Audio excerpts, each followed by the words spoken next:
Meus cumprimentos a todos aqueles que, mais uma vez, me dão a honra desta reunião virtual, neste nosso período de quarentena. E, mais uma vez, aqui para cuidarmos de alguns assuntos acadêmicos referentes ao tema geral da propedêutica jurídica. Quero, inicialmente, agradecer a Anoreg do Paraná, o que faço na pessoa de sua presidente, a doutora Mônica Dallavecchia, bem como a sua junta diretiva, pelo apoio que esta importante entidade paranaense dá a estes nossos encontros, que na verdade se motivaram pela necessidade de nós, no fundo, todos nós, divertirmos um pouco a nossa inteligência, a nossa atenção, relativamente a esse monotema obsessivo e contaminado de perspectivas ideológicas, que é o da atual pandemia gerada pelo coronavírus. E aproveitando esta ocasião, que existe uma possibilidade de nós nos reunirmos aqui, de conversarmos um tanto, de mantermos este nosso encontro virtual, lembrei-me de que, no início do século, o professor Paulo Ferreira da Cunha e eu havíamos escrito em conjunto um livro chamado Propedêutica Jurídica, uma perspectiva justnaturalista. Na verdade, um título um tanto controverso, melhor teria sido dito Perspectivas Justnaturalistas, porque a dele e a minha, desde logo, se enfrentavam um tanto, e agora se distinguem muito mais. Razão pela qual o livro provavelmente não será mais editado em vida dos autores. E aproveitando o caminho do livro, eu mencionei aqui a circunstância de que o professor Félix Adolfo Lamas, da Universidade Católica de Buenos Aires, meu estimadíssimo amigo, e uma das melhores cabeças pensantes da América Hispânica, grande filósofo do direito, certa vez observou-me com aparente simplicidade, mas com uma grande visão, uma profunda visão, de que todo o tema do direito, da filosofia do direito, importa em que nós, a vida inteira, nos dediquemos a pensar que coisa é o direito, que é o direito. E foi esse o tema com que nós iniciamos essas reuniões aqui de propedêutica, já ultrapassamos a dezena delas e continuamos ainda vendo novas perspectivas, aprofundando aqui e ali alguns espaços, voltando para a matéria já refletida, para revê-la e tentar intensificar um pouco a reflexão sobre o assunto. Hoje, tal como eu havia indicado na semana anterior, pretendo aqui tratar do direito como objeto da justiça e um início, um certo preâmbulo, uma visão, portanto, introdutória, de um acercamento do direito, objeto da justiça, no quadro, no conjunto das demais virtudes humanas. Muito bem. Comecemos por observar que há uma distinção que convém fazer entre o que se chama de justiça jurídica e justiça moral. Há mais de um aspecto pelo qual nós podemos distinguir uma coisa de outra. Essa matéria vem tratada teoricamente por alguns autores, entre os quais eu recomendo muitíssimo a leitura do Giuseppe Graneris, que faz uma distinção muito interessante entre essa justiça jurídica e a justiça moral. Dois aspectos de discriminação entre uma e outra eu vou aqui mencionar. Um do ponto de vista subjetivo. A justiça jurídica é indiferente ao aspecto subjetivo do agente. Ao passo que a justiça moral, ela exige sempre a intenção. o elemento de natureza subjetiva do actante, daquele que age. Então, vamos dar um exemplo aqui para esclarecer isso. Suponhamos alguém que não tenha a mínima vocação de respeito à propriedade alheia, mas que, temendo ser visto por alguém, temendo ter a sua ação de furtar percebida, age com honestidade e, vendo que uma pessoa deixa cair uma caneta na rua, apanha a caneta e devolve a pessoa. Pratica um ato de justiça jurídica. Quer dizer, até mesmo contrariando a sua intenção, mas age objetivamente, cumpre a coisa justa. Diversamente, agirá com antecipemos isso, com o hábito de justiça moral, quem, na mesma situação, devolva não só porque possa ser visto, mas simplesmente para praticar o ato justo, ou seja, dar a cada um o que é seu, ter a inclinação da vontade nesse sentido. Então, aqui é a primeira distinção entre justiça jurídica e justiça moral. Alterando um pouquinho esse aspecto, de certo modo, isso se sobrepõe. Nós podemos ver isso muitas vezes, e na prática, os meus 41 anos já de magistratura, me mostraram isso ao longo do tempo. Há pessoas que têm um conjunto de disposições, não chega a ser hábito de justiça moral, não. São um conjunto de disposições de ir cumprindo os ditames legais, não porque ache justo fazê-lo, mas simplesmente porque alguns é porque não gostam de ter decisões reformadas, acham que devem procurar estar de acordo com a jurisprudência pretoriana dominante, outros porque não gostam de ser criticados por ir numa direção ou noutra, ou seja, não tem preocupação direta com a res justa. Faz o seu papel, cumpre adequadamente, de maneira correta, o seu ofício. Não vá aqui pensar que estou fazendo uma crítica. Mas não se deixam guiar por uma propensão de vontade para realizar o justo. E, portanto, só acidentalmente poderão formar esse hábito da justiça moral, pela reiteração de atos. Suponhamos essa situação, um juiz que, de tanto ser amolado por alguém que quer que se realize o direito, resolve realizar o direito da pessoa para parar de ser importunado. E um outro que acha que aquela situação justa e cumpre o seu papel de distribuir o justo, porque busca a res justa. Portanto, nós temos que distinguir aqui o direito como meramente objeto da justiça jurídica e como objeto da justiça moral, que é o aspecto que nós vamos considerar. Bom, uma segunda distinção importante que nós devemos fazer, ela foi, sobretudo, proposta com muita firmeza por um grande autor argentino, um magistrado argentino chamado Tomás Casares. Casares foi um pensador que estimulou muitíssimo a formação de uma geração inteira de pensadores na Argentina. Por exemplo, homens da estatura intelectual de um Guido Suárez Ramos, de um Bernardino Monterrano. Pensemos em outros autores importantes, como Félix Lamas, que acabo de mencionar, Héctor Hernández, e vai por aí afora, acabaram direta ou indiretamente recebendo influência de Tomás Casares, que, segundo consta, também terá influenciado um tanto, embora recebido talvez alguma influência recíproca, mútua, o outro grande pensador argentino, que foi o bispo de Córdoba e reitor da Universidade de La Plata, Dom Octávio Nicolás de Ricci, que tem um livro extraordinário sobre os fundamentos morais, os fundamentos metafísicos da ordem moral.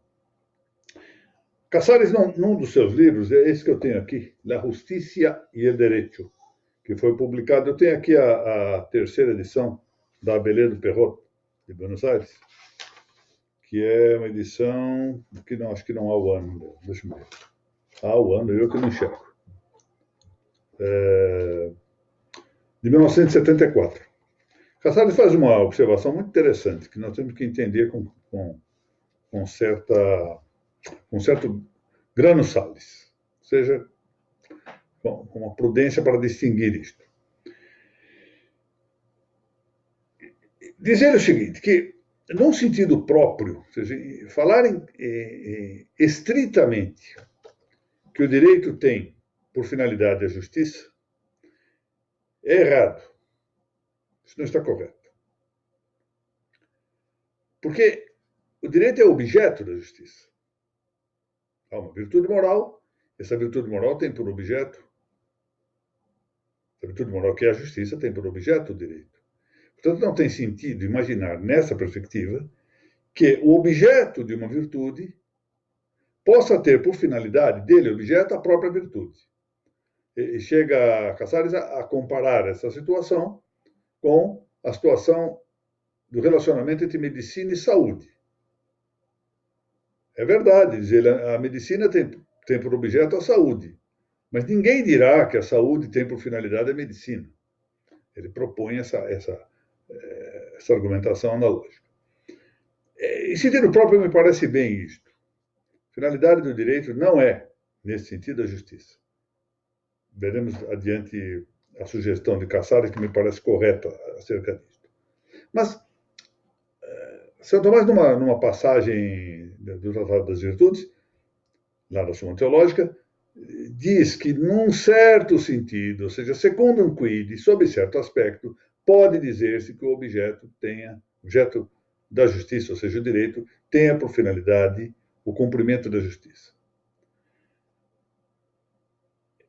É uma fórmula tradicional essa. Se nós formos falar com os nossos juristas de todas as profissões possíveis, eu mesmo confesso que fiz esse teste. É verdade que no meio de alunos de universidade, mas alunos de quinto ano, já quase formados, né, são aqueles nossos colegas. Então, eu perguntando qual é a finalidade do direito. E uma boa parte diz seriamente que a finalidade do direito é a justiça. E vão lembrar-se até mesmo que o Eduardo Couture, numa das suas frases retóricas, e que para nós é um pouco, poderá parecer um pouco presunçoso ou arrogante que eu faça essa observação, mas, enfim, em homenagem à verdade, essas coisas do Couture têm que ser vistas com um ambiente retórico. Era um grande retórico. Uma precisão da classicidade, por exemplo, escolástica, não tinha. Ele diz mesmo que se o direito estiver contra a justiça, deve preferir a justiça. Isso é uma coisa que não tem sentido quando se pensa no direito como objeto da justiça. Mas, enfim, eu percebo que ainda hoje, se nós perguntarmos para os nossos juristas qual a finalidade do direito, a maior parte dirá exatamente que a finalidade do direito é a justiça.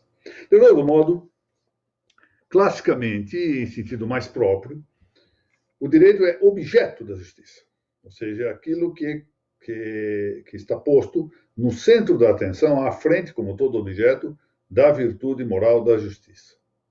Ou seja, para que alguém tenha a virtude moral da justiça, é preciso que se incline a reconhecer e a realizar o direito. Ou seja, o suum, que constitui na fórmula clássica do suum cuique tribuere, como definição tradicional da justiça, esse suum é exatamente o direito. Descobrir o suum, descobrir o direito, é descobrir o objeto da justiça, do comportamento justo. Pois bem, acontece que nós temos, esse é um problema de egoísmo disciplinar, não é? Quer dizer, os médicos que praticam uma arte, os médicos são praticantes de uma arte. A praxis médica é uma arte, não é uma ciência. Embora nós estejamos vendo aí, pululando especialistas de toda parte, sendo ouvidos pela televisão quando são contra a hidroxicloroquina, ou quando são a favor de uma ou outra posição, nós temos aí os especialistas cientistas em matéria médica. A medicina é uma arte. Tem seus aspectos de aplicação científica, é verdade, mas é uma arte. E o fato é que nós todos temos, quando nos dedicamos a uma dada especialidade do saber humano, uma certa tendência que chamaríamos de egoísmo disciplinar. Eu me lembro que num período que estava tomado também eu que se chama habitualmente de juizite, né? Que pode ser às vezes uma inflamação, uma infecção judicial em que tudo se vê pelo ângulo da magistratura, né? Eu via todas as coisas sob o aspecto jurídico e brincava em sala de aula dizendo isso, entrava num avião em vez de pensar na viagem que eu ia fazer, em divertir-me a bordo, em imaginar ou fantasiar aquilo que encontraria mais à frente nessa viagem, ou então em imaginar a família reunida para fazer uma viagem de recreio, ficava imaginando relações jurídicas, de transporte, de alimentação, responsabilidade civil, então, vendo tudo sob o ângulo jurídico. E por isso mesmo nós temos a tendência de sobrevalorizar o papel do direito e o papel da justiça. Isso é normal. É verdade também, aqui faço um parêntese, que a expressão, o termo justiça, pode significar o conjunto de todas as virtudes. É um sentido geral, impróprio de justiça, não é a mesma coisa que a virtude moral da justiça, mas quando se fala em justiça, muitas vezes se pensa na perfeição de todas as justiças, e não é dessa que nós estamos falando. Ora, o direito como objeto da justiça está num conjunto de outras virtudes, ou conjunto de outros hábitos. Não é o único, não é o principal. E sequer no campo da justiça pode dizer-se que seja o principal. Notem bem, né? Eu não estou falando das demais virtudes, não. Estou falando só do campo da justiça, como veremos em seguida. A justiça moral é um hábito. O que é um hábito? O hábito aqui se entende como um dos integrantes de uma subespécie predicamental. Existe um hábito predicamental, não é desse que nós vamos tratar, mas existe um outro hábito que é uma subespécie da qualidade. Então, a qualidade é uma categoria, o predicamento, tanto quanto existe uma outra forma de hábito, que é predicamento ou categoria. O hábito subpredicamental, ou seja, como subespécie da qualidade, está num par com a disposição. E qual a diferença entre o hábito e a disposição? O hábito é uma qualidade estável, um aprimoramento de uma potência que se faz de modo estável, de maneira perseverante, permanente. Não é que não se possa perder, pode perder-se sim, mas dá prontidão para o agir, facilidade para o agir, conveniência na ação, ao passo que a disposição, que é o par que se liga ao hábito dentro dessa subdivisão da qualidade predicamental, é algo, digamos, episódico. Um ladrão pode ser, em determinado momento, extremamente justo em relação a um bem alheio. Isso é uma disposição. Um ébrio pode, em um determinado dia, ser abstêmio. Bom, ele não tem o hábito da abstinência, o hábito da sobriedade. Mas, num determinado dia, tem uma disposição favorável para isso. Bom, então nós temos aqui o hábito como qualidade permanente. Mas vejo que a natureza humana comporta uma série de hábitos, uma série de virtudes, um volume muito grande de virtudes, há dezenas de virtudes a considerar. Dessas virtudes a considerar, podemos considerar aqui 3 grupos. As 3 virtudes teologais, fé, esperança, caridade. As 5 ou 6, conforme a classificação, virtudes intelectuais, que são intellectus principiorum, a sindérese, que pode ou não constituir-se como hábito autônomo, segundo as classificações, ou como desdobramento do intellectus principiorum, a sabedoria, a ciência, a arte e a prudência. E, finalmente, nós temos um imenso grupo das virtudes morais. Essas virtudes morais possuem uma espécie de eixo referencial, mais exatamente uma dobradiça da porta do edifício espiritual, dobradiça que, por isso mesmo, chamado em latim de cardo, dá ensejo aos chamados hábitos cardeais ou virtudes cardeais, que são 4, sabidamente. A justiça, a que nos referimos, a fortaleza, a temperança e a prudência. Muito bem. Prudência, notem bem que já está contada entre as virtudes intelectuais, porque ela é formalmente intelectual, mas materialmente moral. Primeira referência a fazer aqui. O fato de uma virtude ser cardeal não significa que ela é mais importante do que outras. É apenas que, em torno dela, em torno de seu eixo, giram, gravitam, orbitam várias e várias virtudes, que são chamadas virtudes anexas, virtudes potenciais, hábitos virtuais, que têm alguma deficiência em relação a essa virtude cardeal. E aqui, então, já a primeira observação a fazer. Sequer no plano da justiça, da virtude moral da justiça, pode dizer-se, cotejando essa justiça com as suas virtudes ou hábitos anexos, que o direito, quanto objeto da justiça, seja mais importante do que o objeto de outras virtudes anexas ou potenciais da mesma justiça. Classicamente, sabe-se que, por exemplo, a religião e a piedade, que são virtudes anexas da virtude da justiça, são mais importantes do que a virtude da justiça. O fato, portanto, de ser uma virtude cardeal não significa que essa virtude é mais importante necessariamente do que suas anexas. Nós já vemos aí que o direito comporta uma referência diminuída ou abrandada em relação a outras virtudes do próprio campo da justiça. Pois muito bem. Por outro lado, essas virtudes morais, as estritamente morais ou exclusivamente morais, como são a justiça, a fortaleza e a temperança, e todas as suas anexas, elas tendem a ordenar, qualificar, dar qualidade, submeter. Nós estamos dizendo aqui, tratando aqui das virtudes naturais, não vamos pensar nas virtudes infusas, isso é matéria de que não vamos tratar aqui. Elas tendem a ordenar, organizar, correspondentemente, temperamento, apetite concupiscível, a fortaleza, ou seja, temperança, o apetite concupiscível, a fortaleza, o apetite irascível, a justiça, o apetite racional ou vontade. Portanto, nós estamos aqui no âmbito de apetites não, e, portanto, não cognoscitivos. Portanto, potências não cognoscitivas.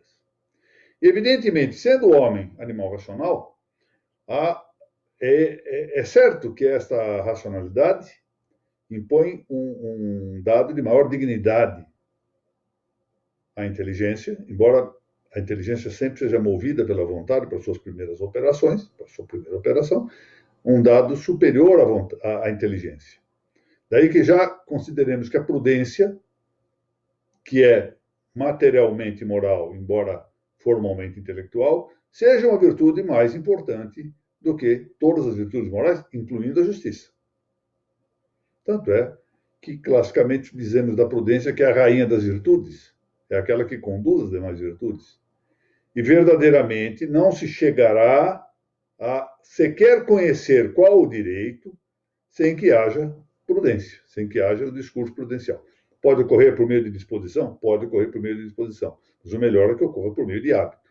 Ou seja, a experiência, a memória do passado, a facilidade para ter inteligência do presente, para prever o futuro, isso se fortalece muito e dá muita prontidão e um maior número de acerto com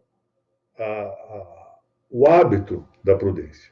Portanto, a prudência, que é a condutora de todas as virtudes morais e conduz também a virtude da justiça, ou seja, é ela que vai indicar cognitivamente o objeto da justiça, é superior às demais virtudes. Já vemos por aí, portanto, que não devemos realçar a justiça em detrimento de uma virtude que lhe é superior, que é a virtude da prudência. Pois bem, vamos ver alguns aspectos, porque isso comporta algumas distinções relevantes que eu vou deixar para a sequência. Algumas vezes aqui alguém dirá da minha tendência a repetir certos argumentos, certos exemplos, mas eu queria aqui defender um pouco essa didática um tanto ingênua.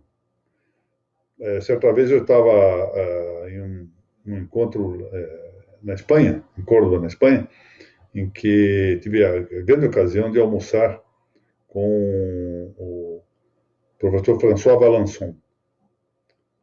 E o professor Valençon contou-me algo que me deixou muito satisfeito, falando de Michel Villey, de quem ele foi sucessor na universidade, diz que o professor Michel Villey nunca pulava de um aspecto abstrato para outro sem dar um exemplo concreto.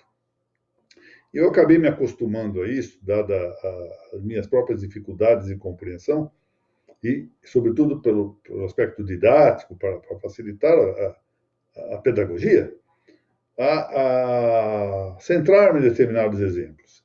E, sobretudo, apanhar esses exemplos da minha própria experiência pessoal. Eu já contei isso aqui, eu tenho 3 filhas, e não foi uma vez, várias vezes aconteceu isso, ou seja, de elas me procurarem com um problema concreto, uma discussão entre elas, uma briga entre elas, cada uma dá uma versão dos fatos, e eu quero ser justo. Isso em geral, os pais querem ser justos com seus filhos, e eu não sei como ser justo. Eu não sei qual é a verdade. Se eu não tenho a diagnose do fato, eu não consigo chegar à verdade. Ora, o fato é um singular. E aí entra o tema fundamental da busca da justiça, da busca de realizar a justiça, de encontrar o direito. É que pende, fundamentalmente, de um juízo sobre o singular. E isto é próprio da prudência. Às vezes eu tenho acompanhado aqui cada vez com menos ansiedade, porque percebi que eu estava sendo levado a essa ansiedade por um conjunto exterior de fatores, as discussões que tem havido entre gente de ótima vontade, gente que conheço, que são realmente almas de eleição, ora um defendendo que se adote a política do isolamento vertical, outro defendendo o isolamento horizontal, e aferrando-se a argumentos quase sempre doutrinários, abstratos, genéricos.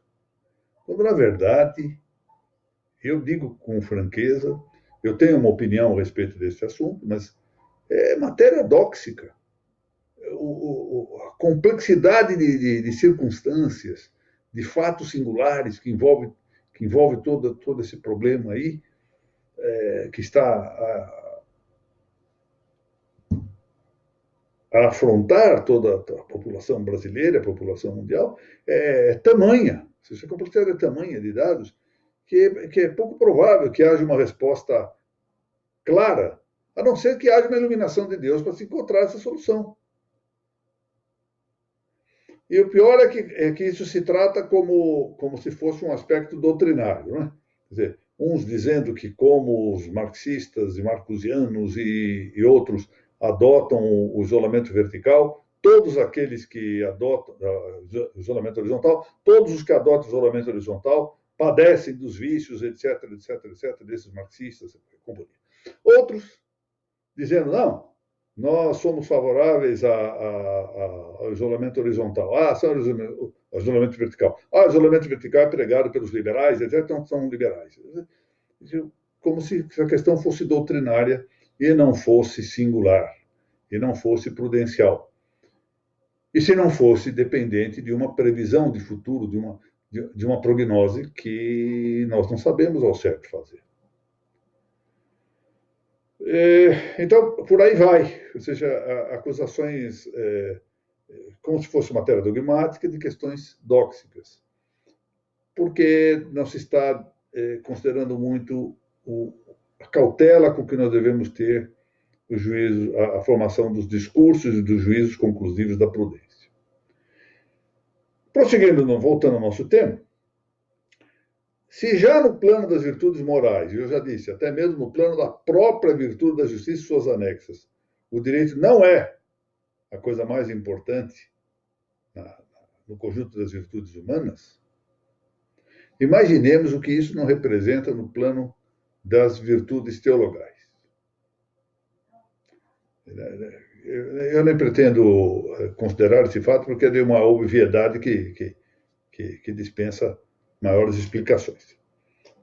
Bom, o nosso trabalho, aqui sim é um trabalho de análise mais delicado, como se diz aí, de apuração, de depuração, será depois tentar verificar as ligações correspondentes.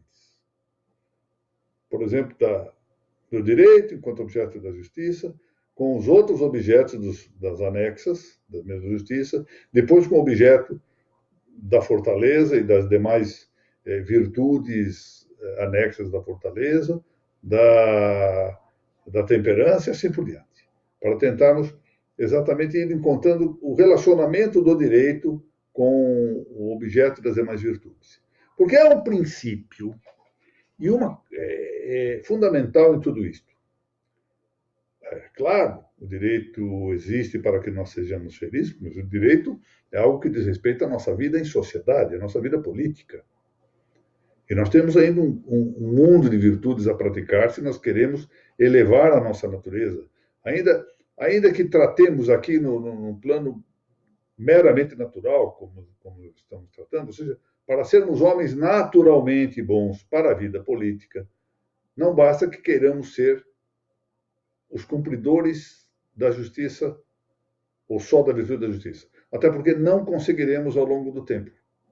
Ou seja, a Garrigou Lagrange tem uma passagem muito interessante, que ele repete, aliás, em sua obra, ao dizer que as virtudes são solidárias entre si, como são os dedos da mão. De maneira que, se nós tirarmos um dos dedos, a mão inteira padece. E já não conseguem os dedos realizar todos os movimentos e todas as funções que possuem. Ou seja, deve haver um crescimento harmônico de todas as virtudes, se é que nós queremos ter a nossa natureza, o nosso caráter bem ordenado para cumprir a natureza racional. Tá bem? Bom, eram essas as referências que eu queria fazer aqui para introduzir esse tema, que é um tema muito árduo. E eu não quero concluir aqui sem faltar algo que me parece importante. Eu li hoje, mudando completamente de assunto, né? By the way, eu li hoje uma interessante manifestação do Dr. Cícero Gali Coimbra. É um nome conhecidíssimo. O Dr. Cícero é provavelmente uma das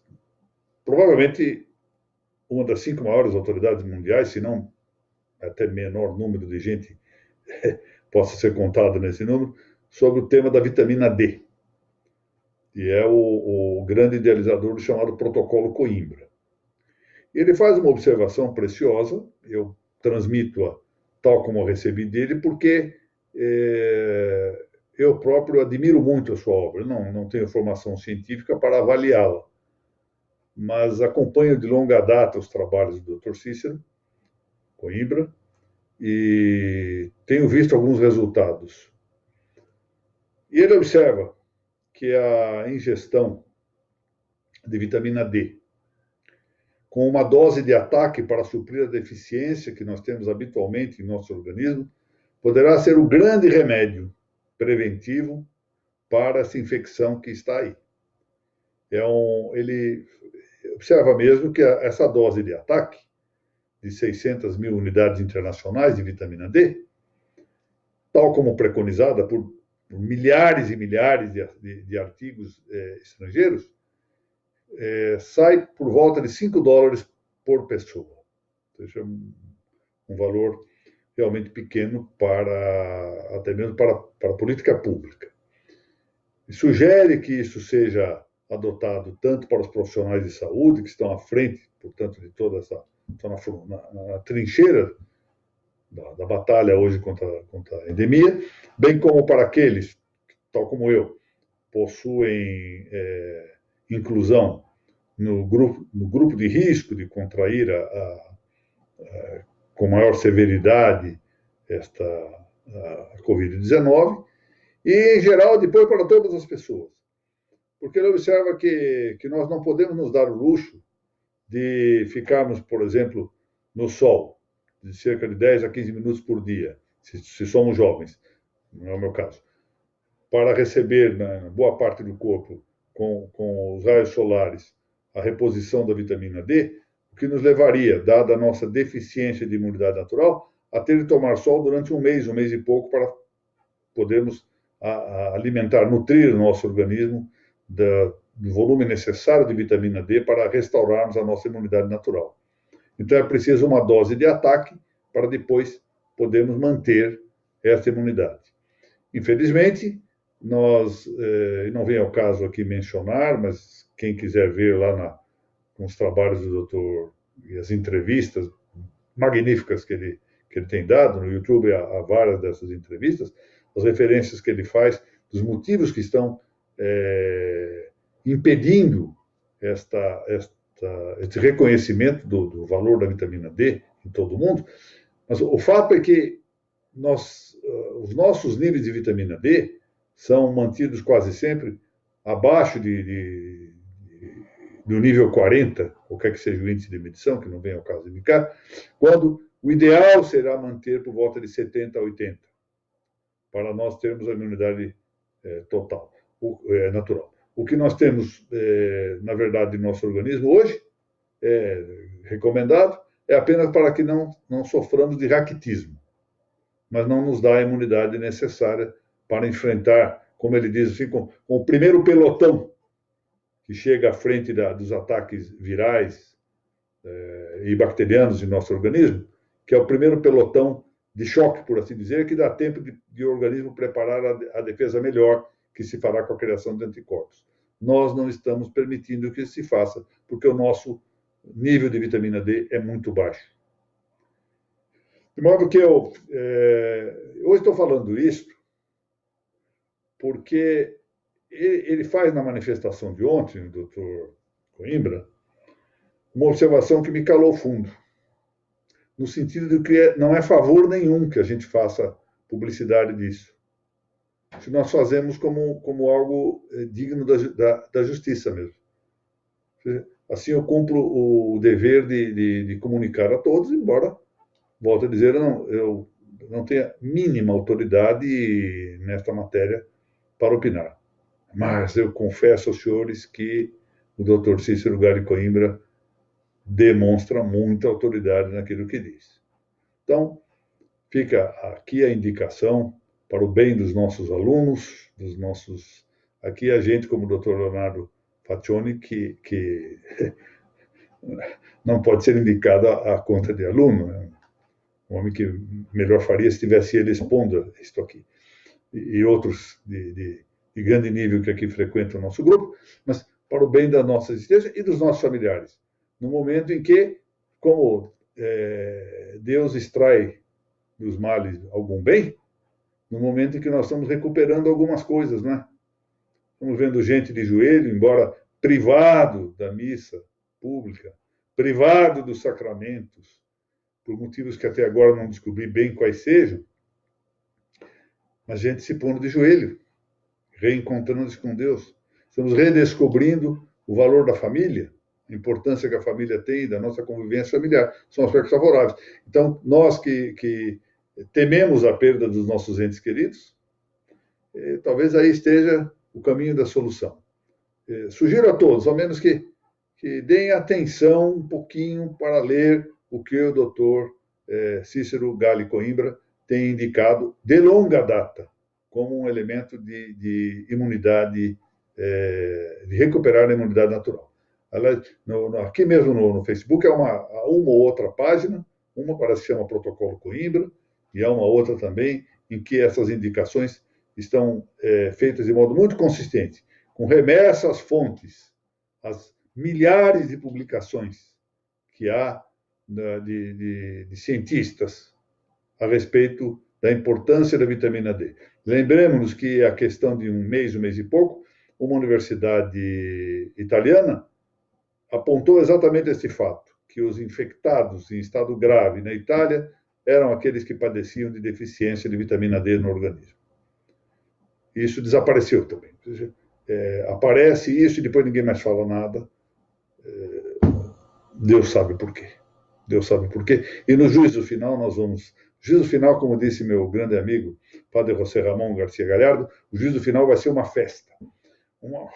Desgraçadamente para nós também vai ser a revelação dos nossos pecados, dos nossos defeitos. Mas nós vamos descobrir muita coisa das maldades que são feitas aí pelo mundo. Meus amigos, muito obrigado novamente. Eu peço desculpas por essa minha excursão final, mas achei que era de meu dever para o bem de todos e como retribuição a honra que me dão em comparecer a essas minhas pequenas reflexões. Prosseguiremos amanhã. Eu quero ver se começamos amanhã a tratar de um dos aspectos do direito. Vamos ver se começamos a tratar um pouquinho da lei natural. Vamos ver um pouquinho de lei natural a partir de amanhã, se Deus quiser. Sempre com muita singeleza, como se faz um encontro entre amigos, para nós conversarmos. Se nós quisermos estudar em profundidade, vamos aos livros, ali para poder meditar, rabiscar, dialogar com os livros. Aqui vamos conversar dessa maneira simplista, como tenho procurado fazer. Muito obrigado a todos, agradeço novamente a Noreg do Paraná, o apoio de propaganda, de difusão destas minhas pequenas aulas aqui, e espero que possamos ver-nos amanhã, novamente, às 17 horas, aqui. Deixa eu ver como é que fecha isso. E encerrar vídeo. Muito obrigado.